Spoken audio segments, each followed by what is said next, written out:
afternoon, or evening from wherever you are joining us today. Thank you for spending some time with me as we discuss the infamous Camino Frances, or the traditional Spanish route, and of course, everything that UTracks have to offer along this route. So, just a quick introduction into myself to get us started. I am Sophie. I do work in the sales and as the res team leader in the Sydney UTracks office, and have been with the team for about 3 years now. On a much more personal and important note to this webinar, I walked the Camino Frances in August, September 22. Here's a couple of photos of me along my journey. This is, of course, an extremely invaluable experience and definitely one of the best of my life thus far. The scenery, the culture, the people you meet along the way, and of course, the self-discovery is a big aspect to the Camino journey. So a quick introduction into what we're going to look at today. We, of course, are going to talk about the route and the various routes that lead into Santiago de Compostela, a little bit about the history of the route, guided versus self-guided, the walking itineraries along with some of the cycling itineraries we offer along the Camino, the accommodation you can expect and the varying levels of accommodation we can offer, some tour inclusions, the grading and terrain along the different various paths, some training tips, which is always very important for a walk like this, the weather and gear and some of the best times to travel. And of course, as Will mentioned, we will have that Q&A at the end. So if you do have any questions throughout, please pop them in the chat box. Of course, if anything crops up after this presentation, the team is always open to giving you a hand. So don't hesitate in contacting us if anything crops up for you. So before we delve into the specific route of the Camino Frances for today's webinar, I did want to quickly highlight the vast amount of Camino routes, predominantly leading to Santiago de Compostela that UTracks does offer.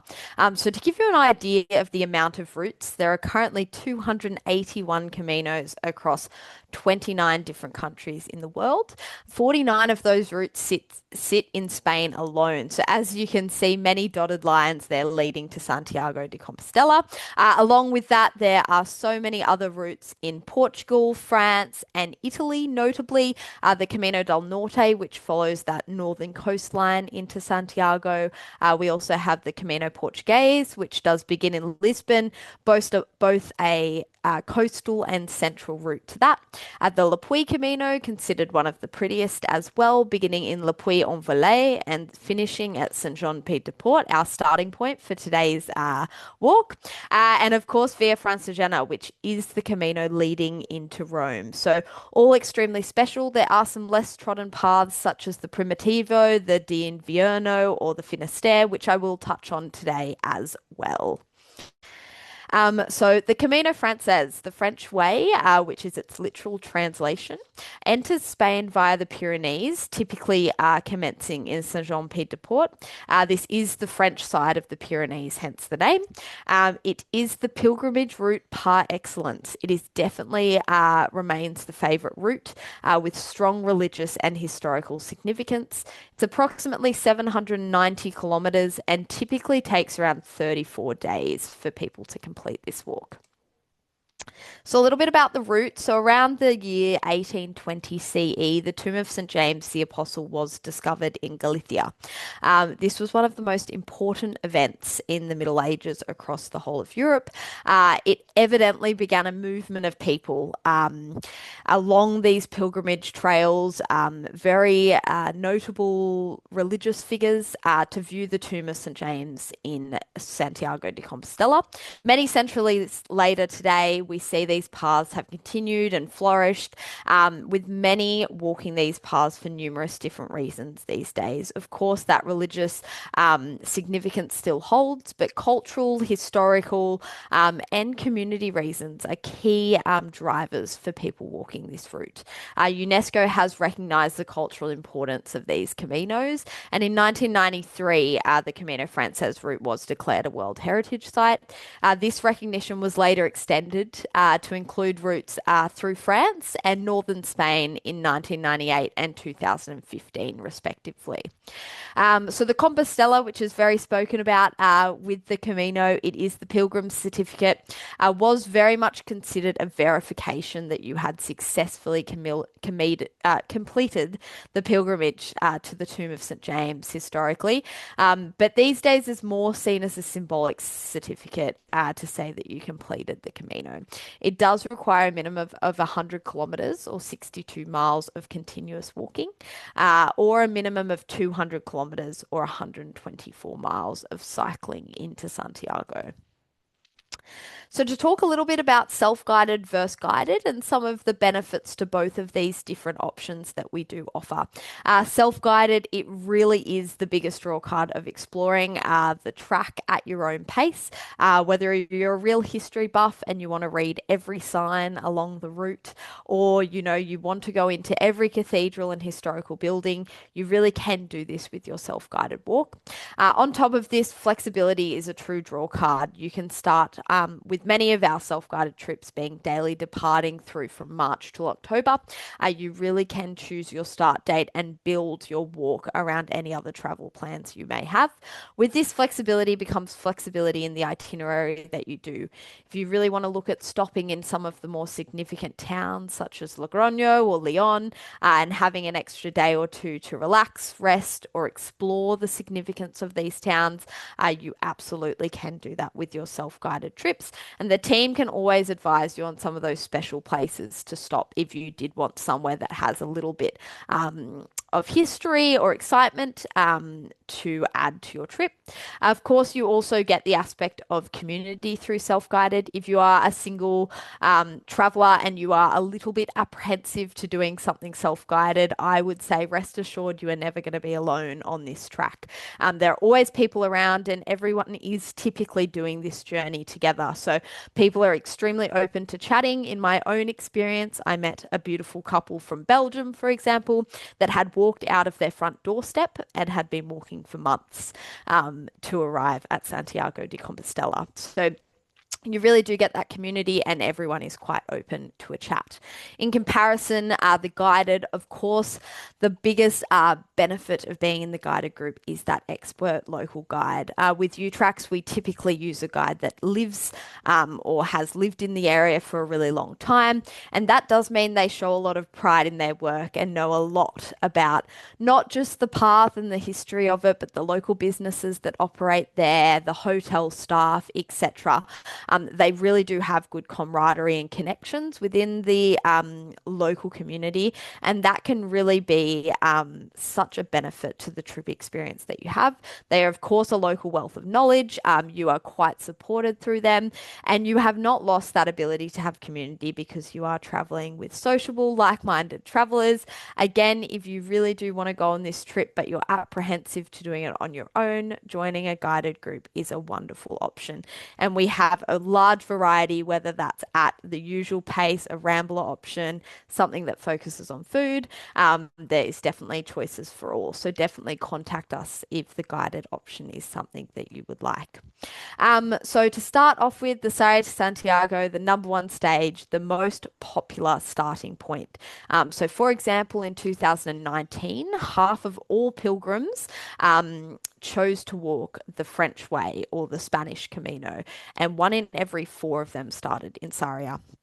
This town is located just over 60 miles or around 110 kilometers from Santiago, which is that minimum distance required for that Compostela certificate.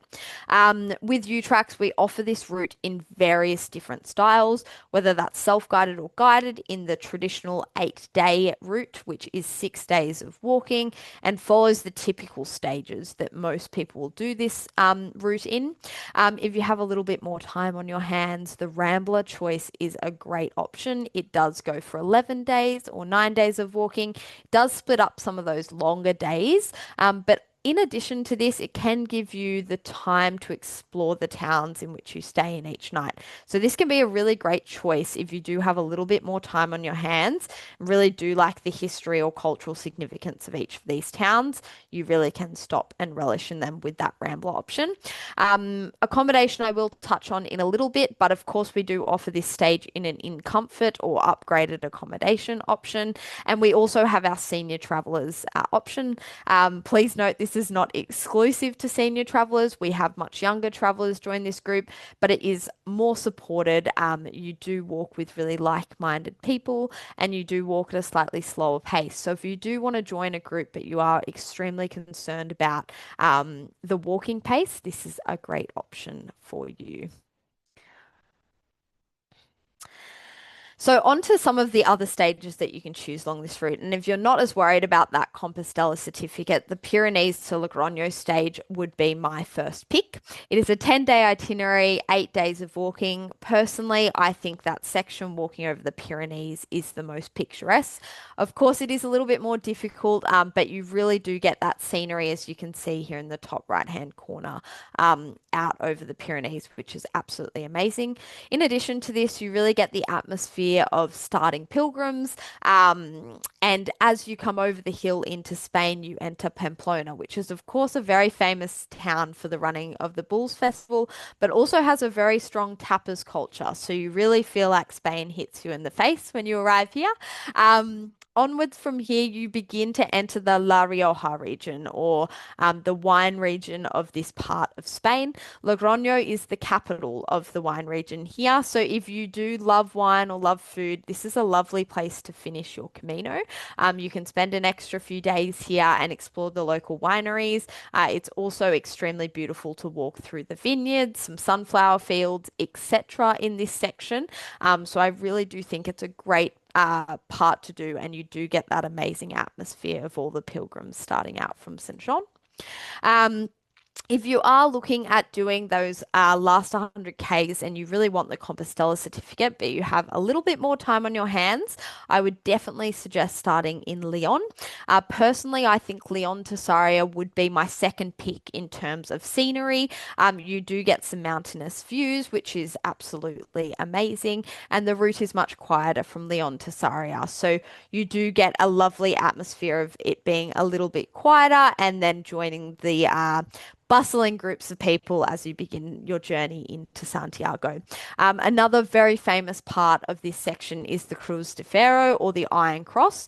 This is the highest point of the entire route and does really hold some historical significance. Many caminos today still continue this, where you carry a rock that you've brought from home or that you've collected at your starting point, and you leave the rock at the Cruz de Ferro, and it's meant to be a sign of leaving your burdens behind or some of the worries that you've maybe been considering while you've been on the walk. Even if you're not a spiritual person, there definitely is a special vibe to this spot. And it also leads to a beautiful view down over the rest of Spain as you begin your journey dissenting from this point. So it is a very stunning spot, and so a great section to do if you have a little bit more time on your hands. And of course, the whole hog, the full Camino Frances, 36-day itinerary or 34 days of walking. You really do get to experience it all, from that Pyrenees to the wine region, the beautiful towns of Burgos and Leon, and then of course that's last section that I just explained, walking into Santiago. You really do embrace the full pilgrimage experience, and you do see the vast differences in scenery along this route, as well as architecture and culture, especially throughout those churches and cathedrals that you see. There is some extreme changes in the art or style of these, which is really amazing to see. As much as this is the most popular route, I think it's very important to touch on some of the less trodden paths. We definitely get asked the questions of whether there's too many people doing this Camino these days, and I would say absolutely not. If you ask us for the right time to go, you're always going to get a good opportunity and a good atmosphere. But if you do want a little bit more of a less trodden path, there's a couple of recommendations I would say to definitely consider for your trip. So first of all, I do want to talk about a little bit of an add-on, but you could definitely do this as a Camino in its own right because it's an extremely special route, and that is the Camino Finisterre. We offer this as a 6 day itinerary or 4 days of walking. And as I said, you really could add this on to any Camino that finishes in Santiago de Compostela. Um, but at the same time, if you had a shortened amount of time on your hands, it's a lovely way to soak up the atmosphere of Santiago while also getting a bit of a pilgrimage walk in. Cape Finisterre is extremely symbolic and historical as it was said to be the end of the known world. It was the place pilgrims typically went after visiting Santiago de Compostela to wash in the ocean, and it was essentially seen as a rebirth or a complete change after completing the pilgrimage trail. So it was extremely symbolic back in the day and was quite the ritual for many of the pilgrims. So a very special place to go and visit. In addition to this, you do get to see the 0 kilometer marker, which is pretty special, especially if you've just walked all that way. You then obviously get to see the very end point as considered. If your time doesn't allow and you would love to go and visit Cape Finisterre, we do offer a day trip out out to Cape Finisterre. So if you are walking another Camino but would like to visit, please do let us know. We can absolutely organise the 1 day trip out there so that you can see the marker and of course the very special lighthouse out at Cape Finisterre. So on to two of our other routes that I would strongly recommend walking into Santiago. The Camino Primitivo. So this was actually considered the very first pilgrimage route into Santiago and is therefore known as the original way. We offer it both in the full 18-day itinerary or a 9-day itinerary. You are still qualifying for that Compostela along this route. So it does typically commence in the vibrant city of Oviedo, which is up here, and does connect the North Way to the French Way through Melody, which is a really famous little town as well. It is considered a slightly more challenging route. This photo is a perfect example. You are crossing some mountains, but with really great reward. The natural scenery and farmlands through this section is really beautiful. So if that's your vibe, this is definitely something to consider. And the path is much less trodden. So you will, if you're traveling with a group of friends, but you would like it to be a little bit more solitude of just you, we would definitely recommend this one. In comparison, the Camino Invierno is a great choice. In comparison to the Primitivo, this is considered the newest official route into Santiago. Again, is fully Compostela approved, so you'll still be getting that certificate. We offer the full 15-day route or also an 8-day route. Again, you're still getting that Compostela with both. This is one of the quietest Camino routes. So if you really do want a quiet path, this is the choice for you whilst also getting the atmosphere of Santiago. It truly is beautiful. And if you're looking for natural beauty, it's a great choice. You'll walk through the UNESCO listed Las Meduelas, which was regarded the most important gold mine in the Roman Empire. And this is a photo here of the surroundings. So a great spot to see. In addition to that, you do see the Ribeira Sacra wine region. It is a terraced wine region on a steep hill, so similar to that of the Douro Valley in Portugal, for example, and extremely beautiful. A great place to spend a rest day if you would like an extra day to see the wine cellars, for example. To quickly touch on, of course, walking on foot is by far the most popular option, but we do offer this by bike for those who are more considered cyclists. It is a difficult cycle, so we would definitely recommend this for confident cyclists, but we offer both the full Spanish but also 2 stages, so the Pyrenees to Leon and Leon to Santiago onwards from there. So, of what many hear about the Camino, albergues or dormitories are where all traditional pilgrims would stay along the route, and this is typically donation based or low cost. Experiences, of course, can be extremely varied. Mainly, you're sharing rooms with up to 40 people. The shared facilities, you are going to get some of those loud snorers, very early risers looking to jump the gun, etc. So, these typically typically cannot be booked in advance and therefore is not what you will expect from a UTracks Camino trip. In comparison for UTracks, throughout the itinerary, our typical standard accommodation is always going to be 2 to 4 star hotels and B&Bs. In lots of those smaller towns, they are family run. So they're extremely, proud of the product they're providing you and are very accommodating in these places. We always book private rooms with en suites. In addition to this, we do have some options of upgrades. So in some more specific towns, upgrade options are always available, or we do offer our in comfort style trips, which is that higher standard of accommodation throughout. Typically, these hotels have some more amenities, such as a pool, sometimes a really nice reading room. Some are a little bit more historical, as you can see here, a little bit more character. And that does lead into our last final accommodation tier, which is, of course, those paradors.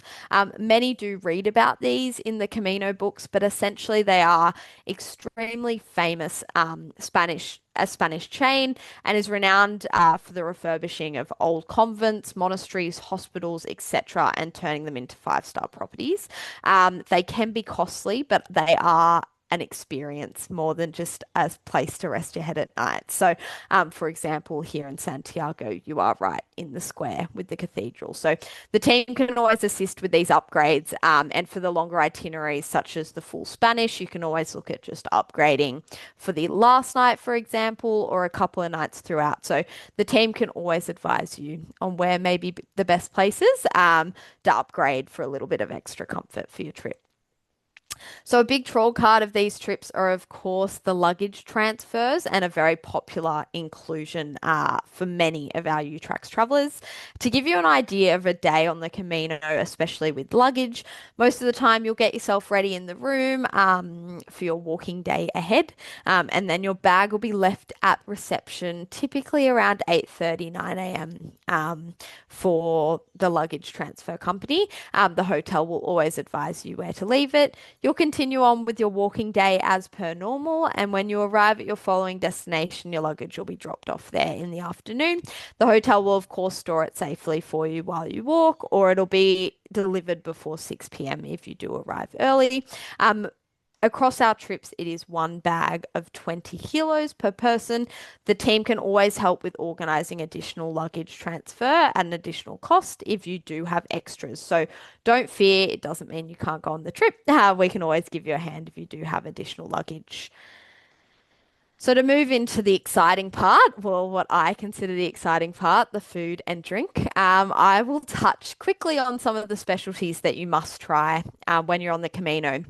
And these three here are definitely some of the main focal points. The pulpo or octopus is very much synonymous with the Galicia region. It's typically salt, pepper, paprika, olive oil. It's absolutely delicious, and the town of Melody is actually extremely famous for their pulpo restaurants. So a great place to try it there, whether you have it for lunch or a pre-dinner tapas. Definitely something to try. Of course, Manchego and jamon are very, very famous in Spain. A great option for lunch, of course, or you could consider taking them for a picnic lunch from the supermarkets. And then the very famous Tarta de Santiago, which you must try at the end. It is an almond meal style cake. They sell it nearly in every store when you get to Santiago. So definitely important to have a slice of that get home with you, which is also a great idea. In terms of the meals on the tours, all of our itineraries have daily breakfast included. Many of the tours will also have selected dinners, and our self-guided trips do offer the option of including dinners or not, depending on what preference you'd prefer. Our breakfasts are often continental style, so as you'll see down the bottom here, it's typically meats, cheeses, bread, muesli, yogurt, fruit, etc. In terms of dinners, most of these are served on a pilgrim menu. So that is typically three courses, the first being a soup or salad. The main course, typically three options of a fish, meat, and vegetarian dish. And then dessert, they'll typically serve a piece of fruit, a creme caramel, some ice cream, etc., that you can choose from. In terms of dietaries, if you do have any, please do let us know at time of booking. We can always try and make arrangements with the local team. Over there and, of course, advise them on arrival as well, but they'll do their best to accommodate for you. So, as I've spoken about, the main inclusions that you can expect luggage transfers with all our trips, whether it's self guided or guided. Some of our guided trips, you do have the added joy of a transfer van that will be traveling with you, and that will double down as your luggage transfer van. So, you'll often leave your luggage with the van driver who will be with you for the trip. That accommodation, as I've said, there's varying options with our guided trips. Of course, they're all pre booked. And typically, that's all advised on our website of what standard you can expect with those guided trips.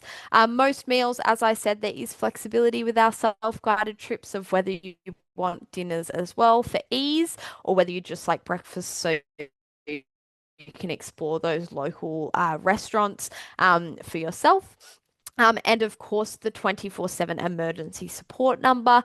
We do provide that to you with your final documentation, and you can, of course, call them if you need any support on the walk. It is our local team on the ground in Spain, so they'll be on the same time zone as you when you're walking.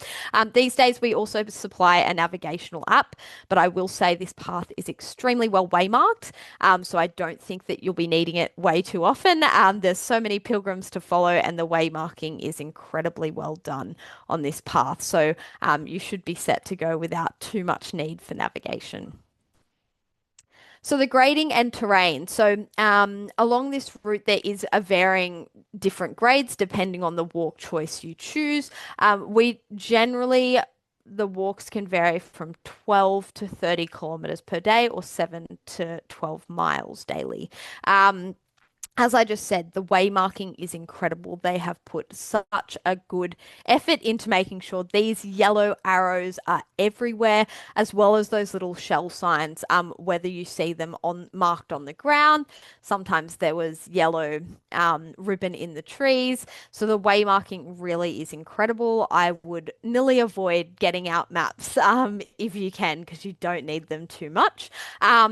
So what you're looking at, and when you do look at our website, our intro to moderately graded trips are typically 10 to 15 kilometers. There are easier traveling trips. They're typically our ramblers. As I said, the self-guided, you have those options to vary it if you need. Moderate, you're looking more at 15 to 25 kilometers per day.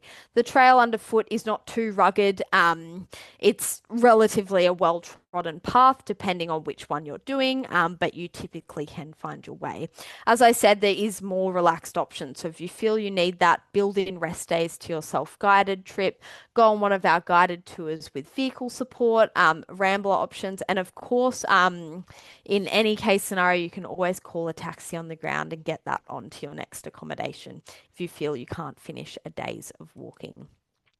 Training is extremely important. And of course, we get many questions on how to train. First and foremost, the earlier you begin training, the more prepared you're going to be for your walk. We typically recommend cardio training 3 to 5 days per week. That doesn't always have to be walking. Swimming, cycling, stair climbs all contribute to you getting your fitness up for these long days of walking, or if you choose to do a cycling itinerary. We always recommend carrying a backpack with the stuff that you would have on your trip. Some wet weather gear, lunch gear, any medications that you would travel with, and of course your personal items. It's very good to practice with that day pack on your back. Practicing walking through bush or uneven trails is also a good way to practice for the varying trails that you're going to experience. Walking poles, personally, I love them. I would strongly recommend them, but good to try them out before you go and see whether you do. If you have any niggly knees, I would personally say that they're very helpful on the descents more than the ascents. So a great thing to try out before you go, and I definitely would recommend them. Most retract these days, so are very easy to carry. in your luggage over there. Buy and wear your shoes well in advance. Don't get them 2 weeks before. It's good that they're very well worn in so you're not getting those blisters. And some people do like to take some walking sandals as well to change between. That is quite popular and a great option if you do want to let your feet kind of air out of those, more traily shoes. And definitely practice walking the distances. Do a 20 kilometer on your weekend, a couple of weekends in a row, just to prepare yourself for the upcoming walk. In terms of weather, Galicia, so the section from Sarajevo to Santiago, is known to be pretty unexpected, all seasons at different times, for example. Here's a photo of me in Santiago de Compostela. I had a rain jacket on this day in early September. So it is hard to predict. So good to take a little bit of everything in saying that, it does stay relatively warm through May to September. So you're typically going to have that warm time. May and September is the prime time, I would say, to go. For UTracks travelers, it's the shoulder season to the Europeans. The weather is typically the most favorable. And you are kind of avoiding that June, July busy, hot peak season. In saying that, I do still think these days you can have an amazing experience at any time of year. Weather is unpredictable, as we know. So, as I said, we do offer this trip through March to October these days. Even March and April and October are really picking up in popularity, especially if you do like a bit of cooler weather to walk in. So definitely choose a time that suits you. And I think at any time you can have an incredible experience. With weather, of course, comes gear, and layering clothing is going to be the best way to stay warm and dry when you walk. You're not very likely to need a heavy fleece at all. So I would definitely recommend kind of having a t-shirt or a light long sleeve, a jacket that you're going to carry with you, and then your rain jacket as well as kind of your layering options to always carry in your backpack as well. I would strongly recommend some merino blend or smart wool hiking socks. They're extremely breathable. I would say less chance of blisters, and really do stay good for days. So if you're kind of not getting the opportunity to wash your socks, having two pairs of these and interchanging between them, airing out along the way or giving them a rinse in the sink is a great option. Shoes, I would extremely recommend Gore-Tex, so they are waterproof. For this trip, I would say you could go boots or shoes. I wore like a trail running shoe like this and found it extremely comfortable, perfect for the trip. Along with that, as I said before, poles, I think give them a test run. I would definitely recommend them, and they will support your knees if you do have any niggly knees at all. My top tips, as I said earlier, don't spend your day studying the maps. It is well marked. Have a chat to other pilgrims along the way. It does really add to your experience sometimes, to get a little bit lost or to just follow on with someone else. You really can meet some incredible people that way. Do be prepared for your chosen distances, whether that is the Rambler of 10 to 15 Ks or you do some of the harder ones of up to 25, 30 Ks. Just prepare for them. Make sure you're doing it in the lead up. Add in rest days if you have the time. They can enhance your experiences. There's some incredible places along the way to stop and really have a look at them or indulge in the local culture. So definitely do that if you have the time. Train in your gear. Don't buy all your rain jackets and walking shoes and pants even 2 weeks before. Go get them all in those 6 months or 3 months before you travel and begin training in them so you feel extra comfortable in them. Don't rush the journey. Lots of people go and they see they've got a 20K day ahead. They walk as quickly as they can to get to the end and they realize that they didn't stop and kind of smell the roses. So stop, take it all in. Don't rush the journey. You've got time on your hands, and especially if you're doing it self-guided, really stop and take it all in. You'll make it to the next town as long as you put one foot in front of the other. So a quick note, if you are thinking of walking the path next year, it is no doubt to be an extra special year in Spain, and we do recommend beginning your plans as soon as possible. 2027 is the holy year or the Jacobean holy year. It's a very special Catholic jubilee, and is strongly linked to the Camino de Santiago. It occurs whenever the 25th of July, the feast day of St. James the Great, falls on a Sunday.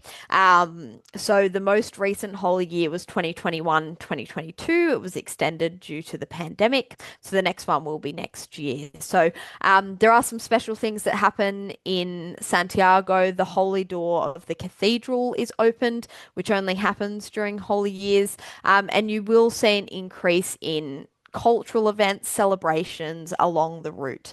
For example, it will be an incredible atmosphere.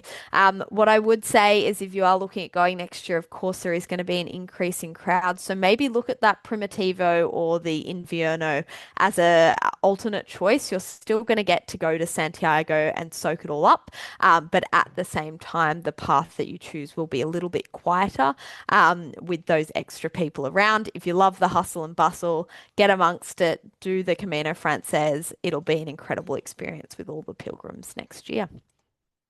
Okay, thank you very much. Hopefully, Will's here with me and we can do some questions. Oh my goodness, Sophie, you are just a fountain of knowledge on the Camino de Santiago. So thank you so much for that. No props. I wonder if anyone has got any questions because it was so comprehensive. But if you do, please put them in the bottom.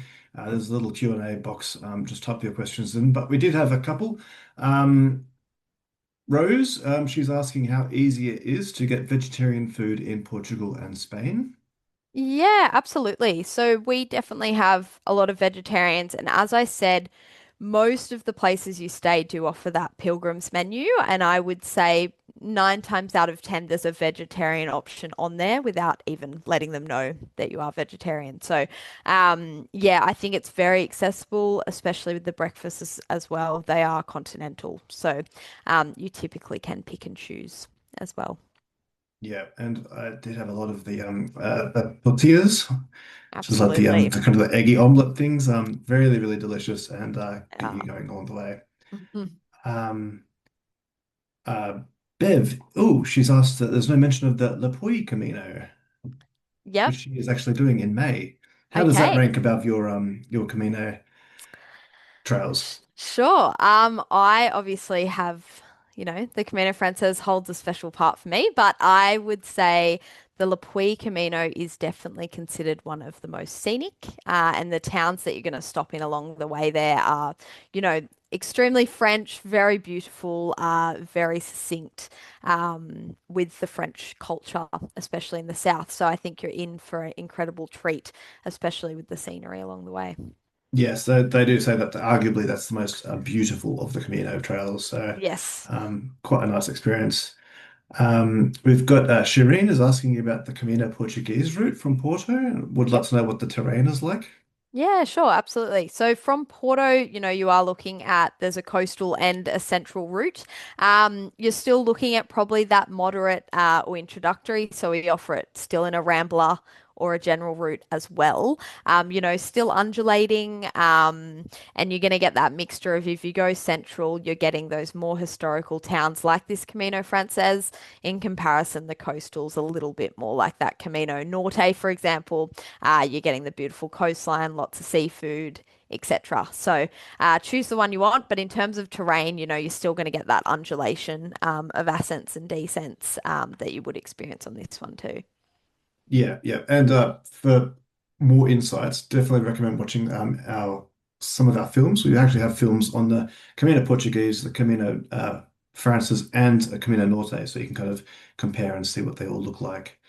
Um, yeah, good insights there. Another question. I feel like we might have to do another Camino webinar on like the other Camino trails because there are so many. But Yep. David's asking, is the St. Francis Way in Italy a similar experience with UTracks? Yeah, yeah, look, absolutely. In terms of the inclusions that I covered today, you are going to get those very similarly in our Italian products as well. So, all of that covered definitely does translate to the trip you're going to have along the St. Francis Way. What I will say is, of course, the Caminos there are a little bit less renowned than Spain. So it's going to be a little bit quieter for you, which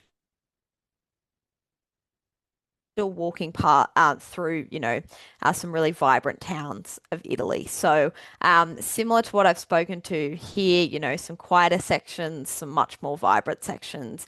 As you get closer to Rome, of course, it starts to pick up. So yeah, still a similar experience, but of course, Italian compared to Spain. Yes, yeah.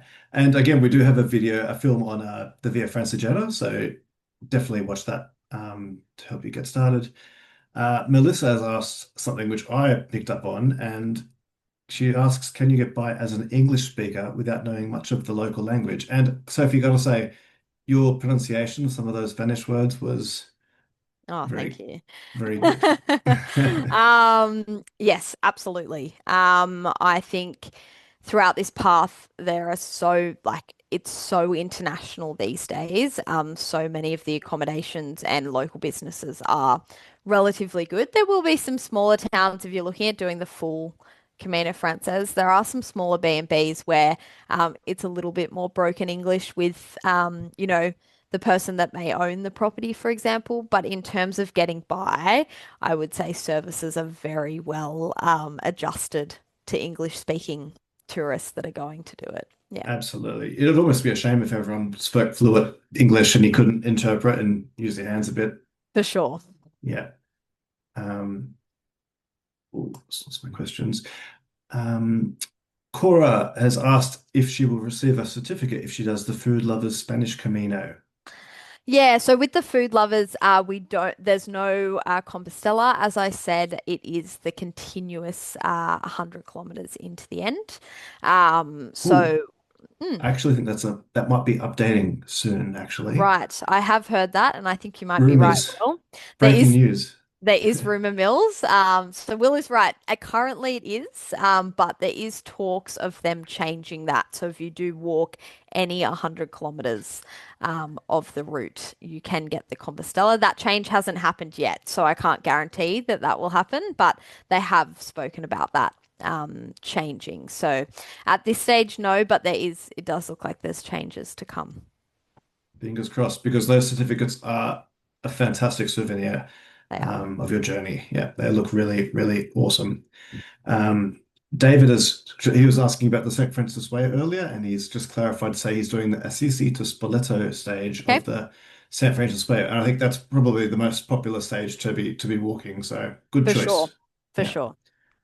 Um, got a question that might be a bit tricky because it's going to test you, Sophie. Is the fork between the Napoleon route and the original route clearly marked? Okay, interesting. Yes. So I actually do remember considering this when I started. And look, most pilgrims are walking that Napoleon route. So it's quite easy to follow the people, I would say. I do think the markings are there as well. But yeah, I definitely think it is. Look, this path is incredible. I don't remember looking at a map once from Saint Jean Pied de Port to Santiago. I read the the Way of St James guidebooks and interest, etc. But you really don't need to be following a map. So I would say it's pretty well marked. You do find your way, and as I said before, there are people around, so I definitely recommend sparking up a conversation. It's all part of that Camino experience. Yeah, thank you. And just to continue on, he's asked whether the Napoleon route across the Pyrenees will be open in June, in April when he's doing it. Yeah, I would say yes, typically, unless they've had really adverse weather conditions, which of course they'll advise of you when you're there and you'll know because you'll be experiencing the weather as well. So I would say apart from that, it should be opened in April. Yeah, fantastic. We also have another question from Rose. She's asked whether it's possible to do a mixed e-biking and cycling itinerary. She's asked on the Portuguese coastal Camino. I know we used to do one of these mixed itineraries, but We did, and what I would say is if you would really like a mixture of biking and walking, definitely consult the team because there are yeah, we have done it in the past and it's not something that's totally impossible. So if you did want to combine that, just to note though, it would be that you would cycle for a continuous 8 days and then walk for a continuous 8 days. We wouldn't change each day between, but yeah, it's definitely a possibility that if you did want to vary them. Yeah, yeah, thank you. I've got a question from Lisa who's asking an important question. Are there toilets en route? Yeah, okay. So yes, good question for sure. Look, I would say for the end section, if you are looking at Santiago, there are lots of local businesses, cafes, etc. The toilets are much more accessible in that part.